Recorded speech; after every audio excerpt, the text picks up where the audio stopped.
सभी को स्वागत है रविशंकर क्लासेस में। आज पढ़ने वाले हैं दोस्तों चैप्टर 5 पर ऑब्जेक्टिव क्वेश्चन आंसर। धरती कब तक घूमेगी। आइए दोस्तों पहला प्रश्न करते हैं। धरती कब तक घूमेगी शीर्षक कहानी का कहानीकार कौन है। श्रीनिवास, सुजाता, सावरदैया या सातकोरी होता। तो दोस्तों धरती कब तक घूमेगी का कहानीकार है सावरदैया, ऑप्शन नंबर सी। अगला प्रश्न दोस्तों, धरती कब तक घूमेगी कहाँ की कहानी का प्रमुख पात्र कौन है। दोस्तों धरती कब तक घूमेगी किस कहानी का मुख्य पात्र कौन है। तो दोस्तों इस कहानी का मुख्य पात्र पपाती, मगम्मा, लक्ष्मी, सीता। तो दोस्तों इस कहानी का मुख्य पात्र है पपाती, सॉरी दोस्तों सीता, ऑप्शन नंबर डी। अगला प्रश्न है, अगला प्रश्न 3 नंबर, धरती कब तक घूमेगी कहाँ की कहानी है। बिहार, गुजरात, राजस्थान, उड़िया। तो दोस्तों धरती कब तक घूमेगी का है ऑप्शन नंबर सी, राजस्थान। अगला प्रश्न है,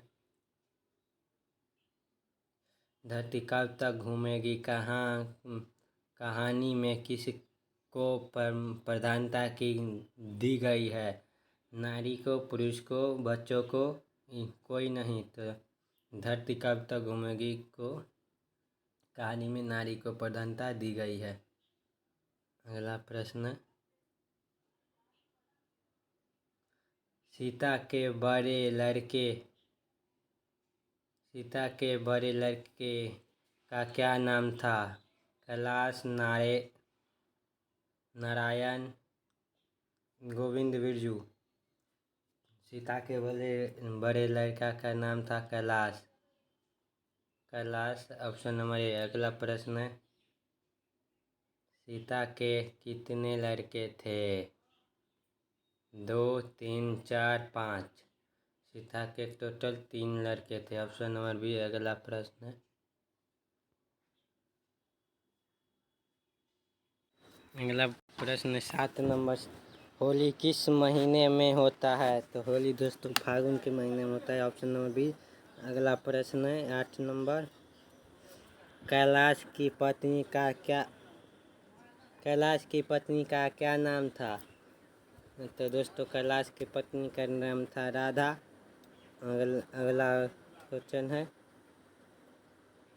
9 नंबर, सीता के सबसे छोटे लड़के का क्या नाम था। तो दोस्तों सीता के सबसे छोटे लड़के का नाम था बिरजू, ऑप्शन नंबर ए। अगला प्रश्न 10 नंबर, नारायण की पत्नी का नाम क्या था। नारायण की पत्नी का नाम क्या था। राधा, लक्ष्मी, भवरी या पुष्पा। तो दोस्तों नारायण के पत्नी का नाम था भवरी, ऑप्शन नंबर सी। अगला प्रश्न है, बिरजू की पत्नी का क्या नाम था। तो दोस्तों बिरजू की पत्नी का नाम था पुष्पा, ऑप्शन नंबर सी। अगला प्रश्न,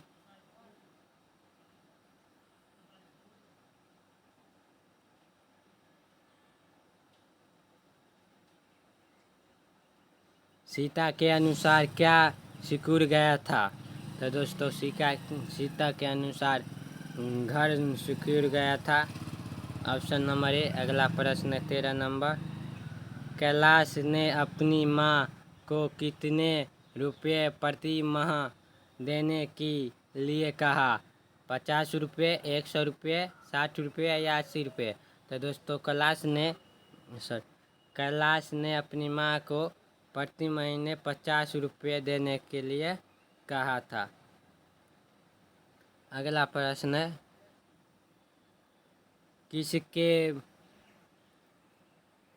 किसके भीतर आंसुओं का समुद्र भर गया। सीते, कैलाश, राधा, बिरजू। तो दोस्तों सीता के अंदर आंसुओं का समुद्र भर गया था। अगला प्रश्न है,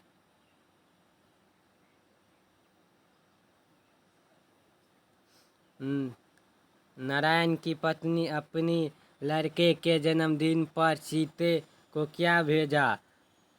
तो दोस्तों नारायण की पत्नी अपने बेटे के जन्मदिन पर सीते के लिए रसमलाई भेजा। Option number A. अगला प्रश्न है, सीता कितने कितने दिन एक लड़के के पास रहती थी? एक एक महीना, दो महीना, तीन महीना, चार महीना। तो दोस्तों सीता एक एक लड़के के पास एक महीना का रहती थी। Option number A. अगला प्रश्न है, राधा ने सीते के लिए क्या बनाया? तो दोस्तों राधा ने सीता के लिए दाल का हलवा बनाया था। Option number B.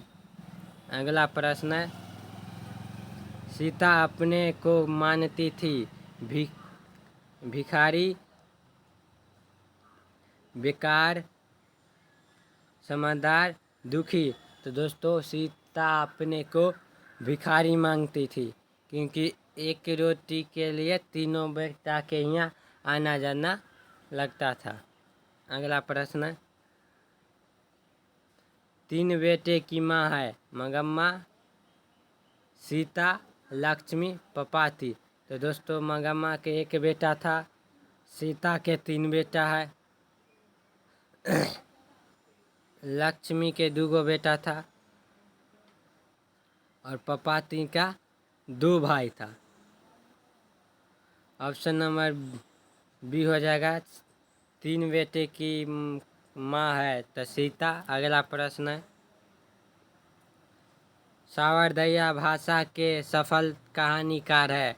Hindi, Marathi, Gujarati, Rajasthani. तो दोस्तों सावरदैया गुजराती भाषा के है। Option number D. अगला प्रश्न है, कैलाश ने अपने भाइयों को कब बुलाया? सुबह में, रात में, सॉरी दोस्तों, शाम में, रात में, दोपहर में। तो दोस्तों कैलाश ने अपने भाइयों को सुबह में बुलाया था। Option number A. अगला प्रश्न, धरती कब तक घूमेगी कहानी किस लेखक द्वारा अनुदित है? तो दोस्तों धरती कब तक घूमेगी कहानी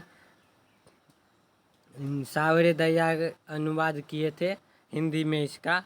तो अगला प्रश्न, सीता रुआंसी क्यों हो गई थी? तो दोस्तों सीता रुआंसी अपने काले ओढ़ना को देखकर रुआंसी हो जाएगी। Option number C. अगला प्रश्न, तीन बेटे दो वक्त की रोटी एक माँ किस कहानी की पंक्ति है? दोस्तों धरती कब तक घूमेगी में है तीन बेटे एक माँ दो वक्त की रोटी, यह कहानी में तो ये हो जाएगा माँ कहानी, नगर कहानी, ढाते विश्वास या धरती कब तक घूमेगी। तो दोस्तों धरती कब तक घूमेगी। Option number D. दोस्तों वीडियो पसंद आया तो शेयर करें, लाइक करें और चैनल पर नए हैं तो चैनल को सब्सक्राइब जरूर करें। दोस्तों अगला क्लास में देखेंगे चैप्टर 2 ढाते विश्वास का सब्जेक्टिव क्वेश्चन आंसर। दोस्तों अगर इससे पहले 5 वीडियो चैप्टर का ऑब्जेक्टिव क्वेश्चन आंसर नहीं किए हो तो लिंक नीचे है, वहाँ से जाकर आप 5 चैप्टर का ऑब्जेक्टिव क्वेश्चन कर सकते हैं। जब तक के लिए धन्यवाद।